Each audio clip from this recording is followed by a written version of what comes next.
Saint Padre Pio est un nom qui résonne profondément auprès des chrétiens du monde entier, reconnu non seulement pour ses dons spirituels extraordinaires, mais aussi pour sa capacité à prévoir des visions et des rêves sur l'avenir. Dans les jours qui ont précédé son décès, Padre Pio a fait des prédictions remarquables, prédisant l'avenir de 3 individus distincts. Ces prédictions font depuis lors partie de son héritage, suscitant l'intrigue et le renouveau grâce à la perspicacité qu'il possédait. Avant de nous plonger dans ces prophéties captivantes, je vous demande de bien vouloir prendre un moment pour vous abonner à notre chaîne afin que nous puissions partager ce message puissant avec le monde. Merci. Passons maintenant directement aux détails fascinants. Pour saisir pleinement le poids et la signification de ces prédictions, il faut d'abord remonter le temps. Padre Pio, né Francesco Forgione le 25 mai 1887, était un moine capucin et frère catholique dont la vie fut immergée dans la foi chrétienne dès son plus jeune âge.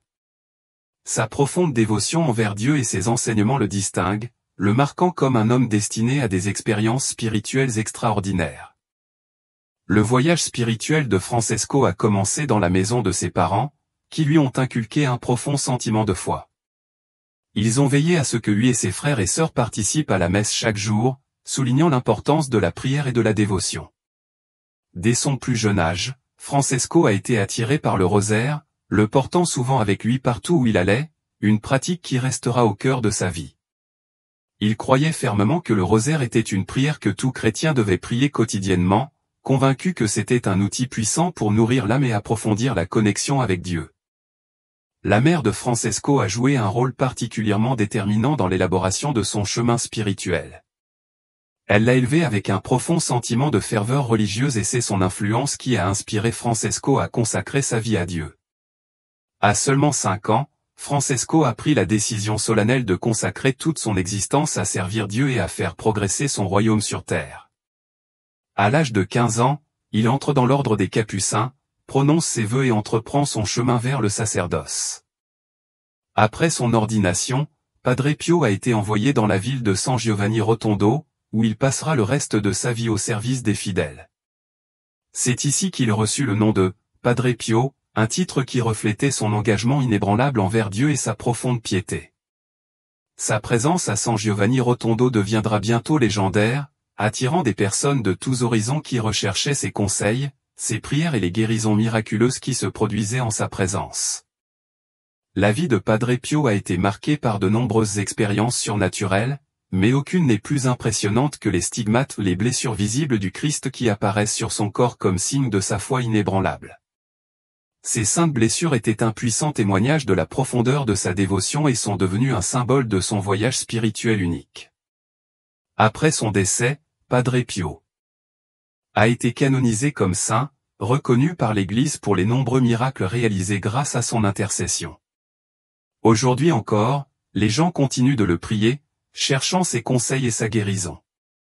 La vie de Padre Pio n'était pas seulement une vie de profonde spiritualité mais aussi de profonde prophétie. C'est pendant son séjour à San Giovanni Rotondo qu'il a fait certaines de ses prédictions les plus célèbres, dont beaucoup continuent d'inspirer admiration et émerveillement.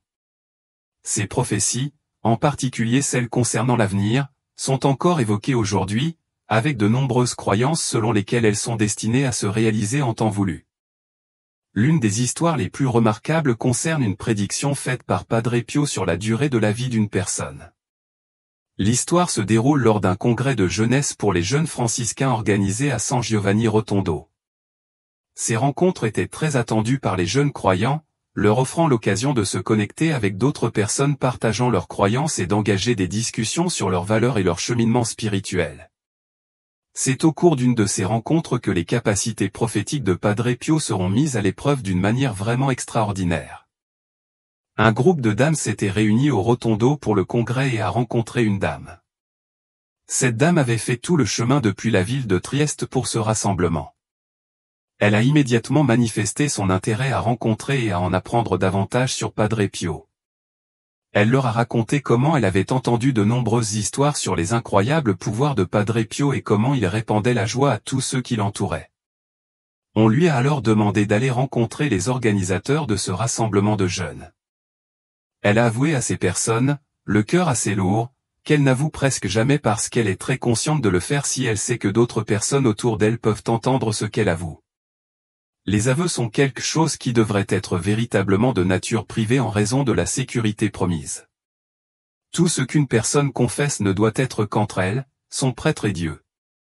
Le rôle du prêtre dans la confession est d'agir comme une persona Christi, c'est-à-dire à la place du Christ, le prêtre représente le rôle du Christ sur terre afin qu'il puisse entendre et pardonner les péchés de celui qui le confesse. Le prêtre est également lié par le sceau du confessionnal, qui est une obligation obligatoire. Le prêtre doit veiller à ce que rien de ce qu'il apprend sur la personne au cours du confessionnal ne soit répété à un autre, sciemment ou inconsciemment. Cela pourrait amener le prêtre à avoir des ennuis non seulement avec Dieu, mais aussi avec l'Église. Cette dame, ainsi que les autres personnes venues assister au congrès des jeunes, sont retournés dans leur ville natale une fois la rencontre terminée. Ils étaient tous rentrés dans leur ville natale respective. Cependant, quelques jours plus tard, J.F.R.A., responsable de la jeunesse franciscaine de San Giovanni Rotondo, avait reçu une lettre. Cette lettre demandait des prières urgentes. L'auteur de cette lettre demandait des prières pour un problème de santé grave qui menaçait sa vie. Elle avait déclaré que sa tante avait un problème. Nanin, un autre jeune franciscain, a contacté Pio au sujet de cette lettre. Une fois que Pio avait écouté ce qu'elle avait à dire, Padre Pio l'avait regardé droit dans les yeux et avait dit, « Dites à la femme qui a écrit cette lettre qu'elle semblait seulement guérir son corps et non sauver son âme. » Padre Pio sembla savoir en un instant qui était cette femme. Même si elle n'était qu'un visage parmi des centaines, il savait exactement qui elle était. Pio a ensuite continué et a dit ceci à Nanin, « Dites à cette dame de mettre de côté tous ses magazines et autres documents. Elle doit prier le chapelet quotidiennement et liser la vie des saints. Elle doit le faire si elle veut sauver son âme, car il ne lui reste qu'un mois à vivre. » En entendant cela, la dame remit le message au mari de la femme qui avait demandé la prière. Quelques mois plus tard, le mari de la malade se présente à San Giovanni Rotondo. Il s'était approché de Pio et avait commencé à le remercier abondamment. On a découvert que sa femme était décédée exactement un mois après la prédiction de Padre Pio, et l'homme remerciait Padre Pio pour son intervention opportune. Désormais, son âme est sauvée. Comme c'est incroyable!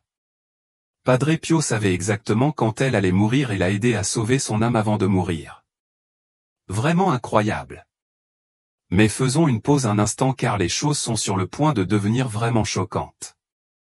Si vous regardez encore en ce moment, vous appréciez clairement ce contenu et vous adoreriez la communauté de nos membres. C'est un espace où vous pouvez voir tous nos nouveaux contenus avant tout le monde et voir des vidéos exclusives réservées aux membres. Si vous souhaitez en savoir plus, consultez le lien dans la description ou dans le commentaire épinglé.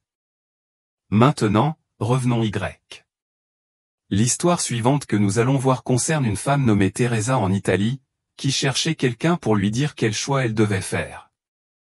Qu'elle se marie et fonde une famille, ou qu'elle suive les traces de son frère et adopte une vocation religieuse et travaille pour Dieu. Elle était profondément en conflit depuis très longtemps.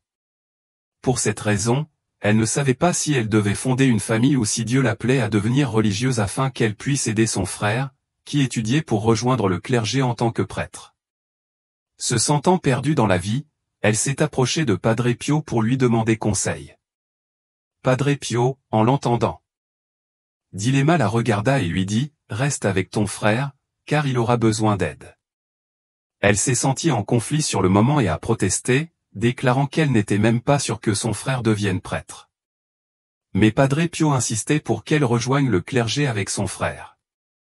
Il semblait que Padre savait dès le début ce qui allait se passer, comme si cela lui avait été révélé par la divine providence. Elle doutait dans son cœur que ce soit la bonne décision d'emménager car son frère avait encore 6 ans avant de devenir ordonné prêtre. Néanmoins, elle a fait un acte de foi et a également commencé son processus d'entrée dans le ministère. Son frère deviendra finalement prêtre en 1960 et il sera chargé de diriger l'église d'une petite ville appelée Janzo di Luciana. De plus, son frère assumera un rôle très influent et important en tant que chef spirituel au séminaire de Potenza. Bientôt, sa sœur le rejoindra à ses côtés et ensemble, ils se consacreront de tout cœur au service des habitants de leur village. C'est presque comme si Padre Pio possédait une vision divine de l'avenir, car il semblait savoir avec certitude que son frère suivrait un chemin sacré, un chemin qui le mènerait au sacerdoce. Même si elle nourrissait quelques doutes quant au dévouement et à l'engagement de son frère, Padre Pio n'avait pas une telle incertitude. Il savait, sans aucun doute, que le frère et la sœur étaient destinés à jouer un rôle important dans l'avancement et la glorification du royaume de Dieu, bien avant qu'il ne se dévoile réellement. Mais cette remarquable clairvoyance de Padre Pio ne s'arrête pas là. Un homme d'affaires nommé Luciano s'est rendu un jour à San Giovanni Rotondo, où il a eu une conversation avec Padre. Après l'heure. Après une brève réunion, Luciano poursuivit ses affaires pour lesquelles il avait voyagé. Cependant, une fois son travail terminé, il revint voir Padre Pio une dernière fois avant de quitter la ville. Alors qu'il se préparait à partir, Luciano a demandé la bénédiction de Padre Pio, un geste de respect et de révérence. Pourtant, dans une tournure inattendue, la démo de Padre Pio a complètement changé. Son visage prit une expression sérieuse, presque solennelle. Avec un regard pénétrant, Padre Pio regarda Luciano et lui dit « Voyage lentement, mon fils ». Luciano, quelque peu surpris par l'intensité de la voix de Padre Pio, répondit avec un ton léger, tentant d'apaiser la tension. « Eh bien, père, je ne suis presque jamais pressé », a-t-il plaisanté, essayant d'ignorer la solennité du moment. Mais l'expression de Padre Pio resta inchangée. Sans aucun signe d'humour, il répéta les mêmes mots avec une insistance plus profonde, « Voyage lentement et avec beaucoup de précaution, mon fils ». À ce stade, Luciano, qui considérait Padre Pio comme son père spirituel, commença à ressentir un sentiment de gravité troublant face à l'avertissement du prêtre. Pourtant, il l'a pris dans la foulée, poursuivant son voyage, bien qu'avec un sentiment d'appréhension. Avant de partir, il récita une prière demandant la protection divine alors qu'il commençait son voyage de retour de San Giovanni. Fidèle à la prudence de Padre Pio, Luciano maintint sa vitesse constante et modérée, conscient de l'avertissement qu'il avait reçu. Il avançait d'un pas prudent, réfléchissant aux paroles du prêtre. Alors qu'il atteignait la ville portuaire d'Anano, où se trouve notamment Saint François d'Assise s'était lancé dans son propre voyage sacré vers la Terre Sainte, il s'est arrêté pour se reposer. Alors que midi approchait, Luciano fit une pause et se demanda si le danger contre lequel Padre Pio l'avait prévenu était déjà passé. Après avoir offert une autre prière, Luciano a continué son chemin, en maintenant une vitesse lente d'environ 30 km/h. C'est au cours de cette étape du voyage qu'un événement inattendu s'est produit. Sorti de nulle part, un enfant s'est précipité hors d'une maison et a couru directement sur son chemin. Malgré sa vitesse modérée, l'apparition soudaine de l'enfant a poussé Luciano à faire un écart dans une tentative instinctive d'éviter une collision. Miraculeusement, il a raté l'enfant de quelques centimètres seulement. Secoué, Luciano s'arrêta et réfléchit à l'incident. C'est alors qu'il réalisa la véritable signification du grave avertissement de Padre Pio. L'avertissement n'était pas seulement destiné à sa propre sécurité, mais également à la protection de l'enfant innocent. Padre Pio avait vu à l'avance ce danger potentiel et avait prévenu Luciano. Sans l'intervention de Padre Pio, les conséquences auraient pu être désastreuses, non seulement Luciano aurait pu être blessé, mais il aurait pu involontairement causer la mort d'un enfant. Il est vraiment impressionnant de voir comment Dieu agit à travers des personnages comme Padre Pio. Il était sans aucun doute un don du ciel, un instrument vivant de protection divine. Par des interventions directes et indirectes, Padre Pio a sauvé des millions de vies, laissant une marque indélébile dans la vie de ceux qui l'ont rencontré. Bien que Padre Pio ait depuis quitté ce monde pour être avec notre Seigneur, sa présence demeure dans les prières et les intercessions que nous offrons, recherchant encore aujourd'hui son aide céleste.